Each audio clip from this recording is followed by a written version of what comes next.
मित्रों नमस्कार। मित्रों आज का वीडियो हैमलेट की दुखद कहानी पर आधारित है जो इस प्रकार है। हैमलेट को अंग्रेजी भाषा में सबसे शक्तिशाली और प्रभावशाली त्रासदियों में से एक माना जाता है, जिसकी कहानी प्रतीत होता है कि अंतहीन पुनर्कथन और दूसरों द्वारा अनुकूलन करने में सक्षम है। ऐसे कई काम हैं जिन्हें शेक्सपियर के नाटक के संभावित स्रोतों के रूप में इंगित किया गया है, प्राचीन ग्रीक त्रासदियों से लेकर एलिजाबेथन नाटकों तक। ऑडेन शेक्सपियर के संपादकों ने स्रोत शिकार के विचार पर सवाल उठाया है, ये बताते हुए कि यह माना जाता है कि लेखकों को हमेशा अपने लिए अन्य कार्यों से विचारों की आवश्यकता होती है, और सुझाव देते हैं कि किसी भी लेखक के पास मूल विचार नहीं हो सकता है या वो प्रवर्तक नहीं हो सकता है। जब शेक्सपियर ने लिखा था तो बेटों द्वारा अपने पिता की हत्या का बदला लेने के बारे में कई कहानियां थीं, और कई चतुर बदला लेने वाले बेटों के बारे में थीं जो अपने दुश्मनों को मात देने के लिए मूर्खता का नाटक कर रहे थे। इसमें प्राचीन रोमन लूसियस जूनियस ब्रूटस की कहानी शामिल होगी, जिसे शेक्सपियर स्पष्ट रूप से जानते थे। साथ ही एमेट की कहानी भी शामिल होगी, जिसे 13वीं शताब्दी के इतिहासकार सेक्सो ग्रामेटिकस ने अपने गेस्टा डेनोरम में लैटिन में संरक्षित किया था और 1514 में पेरिस में मुद्रित किया था। हैमलेट कहानी को बाद में 16वीं शताब्दी के विद्वान फ्रांकोइस डी बेलेफोस द्वारा 1570 में फ्रेंच में प्रकाशित किया गया था। इसमें शेक्सपियर के हैमलेट के समान कई कथानक तत्व और प्रमुख पात्र हैं, और शेक्सपियर में पाए जाने वाले अन्य तत्वों का अभाव है। हैमलेट लिखे जाने के बाद बेलेफोरेस्ट की कहानी पहली बार 1608 में अंग्रेजी में प्रकाशित हुई थी। हालांकि यह संभव है कि शेक्सपियर ने इसे फ्रेंच भाषा संस्करण में देखा था। नाटक के 3 अलग अलग प्रारंभिक संस्करण मौजूद है। पहला क्वार्टो Q1 1603, दूसरा क्वार्टो Q2 1604 और पहला फोलियो F1 1623। प्रत्येक संस्करण में अन्य से गायब पंक्तियां और दिवंगत राजा का पुत्र और वर्तमान राजा क्लॉडियस का भतीजा। क्लॉडियस डेनमार्क के राजा, हैमलेट के चाचा और पूर्व राजा के भाई। गर्ट्रूड डेनमार्क की रानी और हैमलेट की मां। पोलोनियस राजा का मुख्य सलाहकार। ओफेलिया पोलोनियस की बेटी। होरेशियो हैमलेट का मित्र। लेरटेस पोलोनियस का पुत्र। वॉल्टेमेंड और कॉर्नेलियस दरबारी। रोसेक्रांस और गिल्डनस्टन दरबारी, हैमलेट के मित्र। ओस्रिक एक दरबारी। मार्सेलिस एक अधिकारी। बर्नार्डो एक अधिकारी। फ्रांसिस्को एक सैनिक। रेनाल्डो पोलोनियस का नौकर। भूत हैमलेट के पिता का भूत। फोर्टिनब्रास नॉर्वे का राजकुमार। कब्र खोदने वाले सेक्सटन की एक जोड़ी। प्लेयर किंग, प्लेयर क्वीन, लुसियानस आदि। डेनमार्क के राजकुमार हैमलेट हाल ही में मृत राजा हैमलेट के बेटे और अपने पिता के भाई और उत्तराधिकारी राजा क्लॉडियस के भतीजे हैं। क्लॉडियस ने जल्द ही राजा हैमलेट की विधवा गर्ट्रूड हैमलेट की मां से शादी कर ली और खुद के लिए सिंहासन ले लिया। डेनमार्क का पड़ोसी नॉर्वे के साथ लंबे समय से झगड़ा चल रहा है, जिसमें राजा हैमलेट ने कुछ साल पहले एक लड़ाई में नॉर्वे के राजा फोर्टिनब्रास को मार डाला था। हालांकि डेनमार्क ने नॉर्वे को हरा दिया और नॉर्वेजियन सिंहासन राजा फोर्टिनब्रास के अशक्त भाई के पास आ गया। डेनमार्क को डर है कि मृत नॉर्वेजियन राजा के बेटे प्रिंस फोर्टिनब्रास के नेतृत्व में आक्रमण आसन है।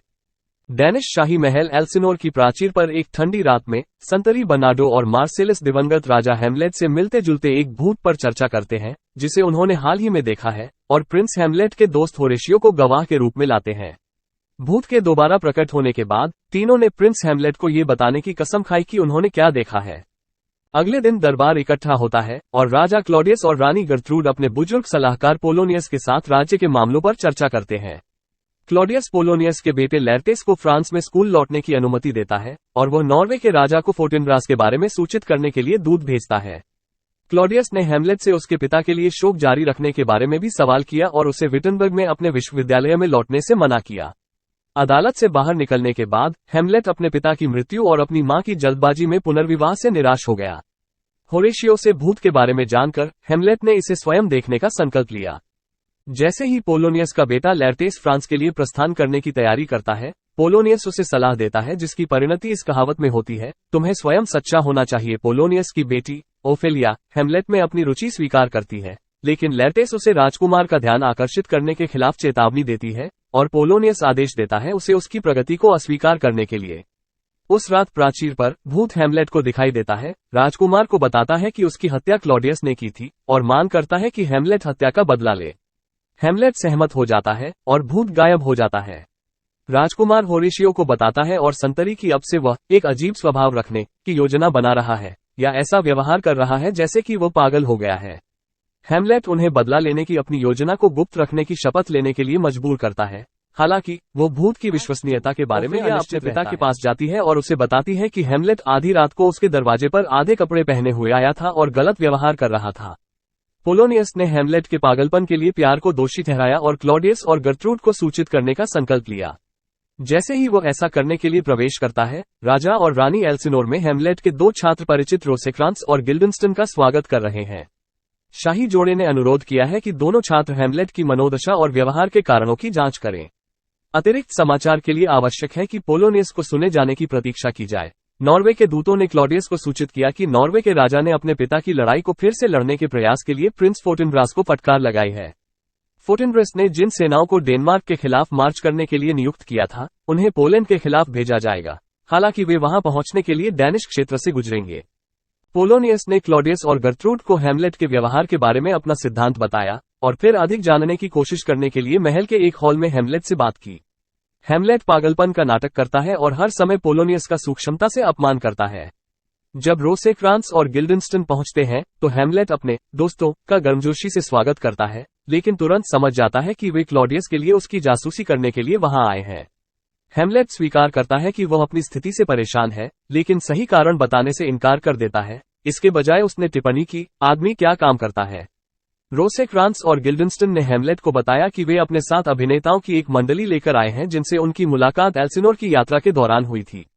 हेमलेट अभिनेताओं का स्वागत करने और अपने दोस्त बने जासूसों को बर्खास्त करने के बाद उनसे ट्रोजन युद्ध के चरमोत्कर्ष पर राजा प्रियम और रानी हेकोबा की मृत्यु के बारे में एक भाषण देने के लिए कहता है। इसके बाद हेमलेट ने अभिनेताओं से द मर्डर ऑफ गोंजागो का मंचन करने के लिए कहा, एक नाटक जिसमें उसके पिता की हत्या की शैली में एक मौत को दिखाया गया है। हेमलेट का इरादा नाटक पर क्लॉडियस की प्रतिक्रिया का अध्ययन करने का है और इस तरह क्लॉडियस के अपराध की भूत की कहानी की सच्चाई का पता लगाना है। ओफेलिया को हेमलेट के प्रेम पत्र राजकुमार को लौटाने के लिए मजबूर किया, जबकि वो और क्लॉडियस हेमलेट की प्रतिक्रिया का मूल्यांकन करने के लिए गुप्त रूप से देख रहे थे। हेमलेट हॉल में अकेले चल रहा है क्योंकि राजा और पोलोनियस ओफेलिया के प्रवेश का इंतजार कर रहे हैं।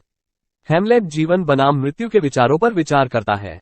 जब ओफेलिया प्रवेश करती है और हेमलेट की चीजें वापस करने की कोशिश करती है, तो हेमलेट उस पर निर्लजता का आरोप लगाता है और चिल्लाता है, तुम्हें एक भिक्षुणी आश्रम में ले जाओ। हालांकि यह स्पष्ट नहीं है कि यह भी पागलपन या वास्तविक संकट का प्रदर्शन है। उनकी प्रतिक्रिया क्लॉडियस को आश्वस्त करती है कि हेमलेट प्यार के लिए पागल नहीं है। इसके तुरंत बाद कोर्ट हेमलेट द्वारा शुरू किए गए नाटक को देखने के लिए इकट्ठा हुआ। क्लेयर किंग को उसके प्रतिद्वंद्वी द्वारा उसके कान में जहर डालकर हत्या करते देखने के बाद क्लॉडियस अचानक उठता है और कमरे से भाग जाता है। हेमलेट के लिए यह उसके चाचा के अपराध का प्रमाण है। गर्ट्रूड ने स्पष्टीकरण मांगने के लिए हेमलेट को अपने कक्ष में बुलाया। इस बीच क्लॉडियस पश्चाताप करने की असंभवता के बारे में खुद से बात करता है, क्योंकि उसके पास अभी भी उसके गलत तरीके से कमाए गए सामान का कब्जा है, उसके भाई का मुकुट और पत्नी। वह घुटनों के बल बैठ जाता है। हेमलेट अपनी मां से मिलने जा रहा है, उसके पीछे चुपचाप आता है लेकिन उसे मारता नहीं है, ये तर्क देते हुए कि क्लॉडियस को प्रार्थना करते समय मारने से वो सीधे स्वर्ग पहुंच जाएगा, जबकि उसके पिता का भूत शुद्धिकरण में फंस गया है। रानी के शयन कक्ष में हेमलेट और गर्ट्रूड के बीच तीखी लड़ाई होती है। पोलोनियस टेपेस्ट्री के पीछे से बातचीत की जासूसी करते हुए गर्ट्रूड के रूप में मदद के लिए पुकारता है, यह विश्वास करते हुए कि हेमलेट उसे मारना चाहता है, खुद मदद के लिए पुकारता है। हेमलेट विश्वास करता है कि यह क्लॉडियस है, बेतहाशा चाकू मारता है, पोलोनियस को मारता है, लेकिन वो पर्दा हटा देता है और अपनी गलती देखता है। गुस्से में हेमलेट ने क्लॉडियस की खलनायकी के बारे में स्पष्ट अज्ञानता के लिए अपनी मां का बेरहमी से अपमान किया, लेकिन भूत प्रवेश करता है और हेमलेट को उसकी निष्क्रियता और कठोर शब्दों के लिए फटकार लगाता है। स्वयं भूत को देखने या सुनने में असमर्थ गर्ट्रूड इसके साथ हेमलेट की बातचीत को पागलपन के और सबूत के रूप में लेती है। रानी से क्लॉडियस के साथ सोना बंद करने की विनती करने के बाद हेमलेट पोलोनियस की लाश को खींचकर क्लॉडियस के साथ मजाक करता है कि उसने पोलोनियस के शरीर को कहां छिपाया है, और राजा अपने जीवन के डर से रोसेक्रांस और गिल्डनस्टन को हेमलेट के साथ इंग्लैंड भेजने के लिए अंग्रेजी राजा को एक सीलबंद पत्र के साथ अनुरोध करता है कि हेमलेट को तुरंत मार दिया जाए। पोलोनियस की मृत्यु के दुख से अविचल ओफेलिया एल्सिनोर में भटकती रहती है। लेर्टेस अपने पिता की मृत्यु और अपनी बहन के पागलपन से क्रोधित होकर फ्रांस से वापस आता है। क्लॉडियस लेर्टेस को आश्वस्त करता है कि हेमलेट पूरी तरह से जिम्मेदार है, लेकिन जल्द ही एक पत्र आता है जिसमें संकेत मिलता है कि क्लॉडियस की योजना को विफल करते हुए हेमलेट डेनमार्क लौट आया है। क्लॉडियस ने रणनीति बदली और अपने मतभेदों को सुलझाने के लिए लेर्टेस और हेमलेट के बीच तलवारबाजी मैच का प्रस्ताव रखा। लेर्टेस को जहर लगी हुई पन्नी दी जाएगी और यदि वो विफल हो जाती है तो क्लॉडियस बधाई के रूप में हेमलेट को जहरीली शराब की पेशकश करेगा। गर्ट्रूड ने बीच में आकर बताया कि ओफेलिया डूब गई है। हालांकि यह स्पष्ट नहीं है कि यह आत्महत्या थी या उसके पागलपन के कारण। होरेशियो को हैमलेट से एक पत्र मिला है जिसमें बताया गया है कि राजकुमार उन समुद्री डाकुओं के साथ बातचीत करके बच निकला जिन्होंने उसके इंग्लैंड जाने वाले जहाज पर हमला करने का प्रयास किया था, और दोस्त मंच के बाहर फिर से एकजुट हो गए। कब्र खोदने वाले दो लोग ओफेलिया की कब्र खोदते समय उसकी स्पष्ट आत्महत्या पर चर्चा करते हैं। हैमलेट होरेशियो के साथ आता है और कब्र खोदने वालों में से एक के साथ मजाक करता है, जो हैमलेट के बचपन के एक विदूषक योरिक की खोपड़ी का पता लगाता है। हैमलेट मृत्यु दर पर विचार करते हुए खोपड़ी उठाता है और कहता है, अफसोस बेचारा योरिक। लेरटेस के नेतृत्व में ओफेलिया का अंतिम संस्कार जुलूस निकट आया। हैमलेट और होरेशियो शुरू में छिपते हैं, लेकिन जब हैमलेट को पता चलता है कि ओफेलिया को दफनाया जा रहा है, तो वह उसके प्रति अपने प्यार का इजहार करते हुए खुद को प्रकट करता है। लेरटेस और हैमलेट ओफेलिया की कब्र के पास लड़ते हैं, लेकिन विवाद टूट जाता है। एल्सिनोर में वापस हैमलेट ने होरेशियो को समझाया कि उसने क्लॉडियस के पत्र को रोसेक्रांस और गिल्डनस्टन के सामान के साथ खोजा था और इसे एक जाली प्रति से बदल दिया था, जिसमें संकेत दिया गया था कि उसके पूर्व दोस्तों को मार दिया जाना चाहिए। एक मूर्ख दरबारी ओस्रिक हैमलेट को बाड़ लगाने की चुनौती देने के लिए बातचीत में बाधा डालता है। होरेशियो की दलीलों के बावजूद हैमलेट इसे स्वीकार कर लेता है। हैमलेट ने शुरुआत में अच्छा प्रदर्शन किया, 2 हिट से मैच को आगे बढ़ाया, और गर्ट्रूड ने वाइन के जहरीले गिलास का उपयोग करके उसके लिए एक टोस्ट उठाया, जिसे क्लॉडियस ने हैमलेट के लिए अलग रखा था। क्लॉडियस उसे रोकने की कोशिश करता है, लेकिन बहुत देर हो चुकी होती है। वो शराब पीती है और लेरटेस को एहसास होता है कि साजिश का खुलासा हो जाएगा। लेरटेस ने हैमलेट को अपने जहरीले ब्लेड से काट डाला। आगामी हाथापाई में वे हथियार बदल लेते हैं और हैमलेट अपनी जहरीली तलवार से लेटेस को घायल कर देता है। गर्ट्रूड गिर जाती है और ये दावा करते हुए मर जाती है कि उसे जहर दिया गया है। अपने अंतिम क्षणों में लेरटेस हैमलेट के साथ मेल मिलाप करता है और क्लॉडियस की योजना का खुलासा करता है। हैमलेट क्लॉडियस पर दौड़ता है और उसे मार डालता है। जैसे ही जहर प्रभावी होता है, हैमलेट ये सुनकर कि फोर्टिनब्रास क्षेत्र से होकर गुजर रहा है, नॉर्वेजियन राजकुमार को अपने उत्तराधिकारी के रूप में नाम बचे होने और हैमलेट के जीवित न रहने के विचार से व्याकुल होकर कहता है कि वो गर्ट्रूड की जहरीली शराब पीकर आत्महत्या कर लेगा, लेकिन हैमलेट उससे जीवित रहने और अपनी कहानी बताने के लिए विनती करता है। हैमलेट होरेशियो की बाहों में मर जाता है, ये घोषणा करते हुए कि बाकी सब मौन है। फोर्टिनब्रास, जो जाहिरा तौर पर अपनी सेना के साथ पोलैंड की ओर मार्च कर रहा था, एक अंग्रेजी राजदूत के साथ रोसेक्रांस और गिल्डनस्टन की मौत की खबर लेकर महल में पहुंचता है।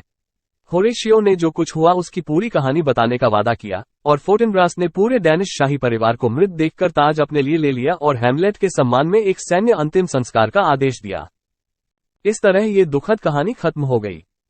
मित्रों, इस वीडियो को देखने के लिए आपको बहुत बहुत धन्यवाद। अगर यह वीडियो पसंद आए तो लाइक बटन दबाएं और ज्ञान बढ़ाने के लिए इस वीडियो को अपने दोस्तों के बीच शेयर करें, और अगर आपको ये पसंद न आए तो डिसलाइक बटन दबाएं, और अगर यह वीडियो आपके लिए लाभदायक है तो ऐसे ही वीडियो को पाने के लिए कृपया इस चैनल को सब्सक्राइब करें। एक बार फिर से आपका धन्यवाद।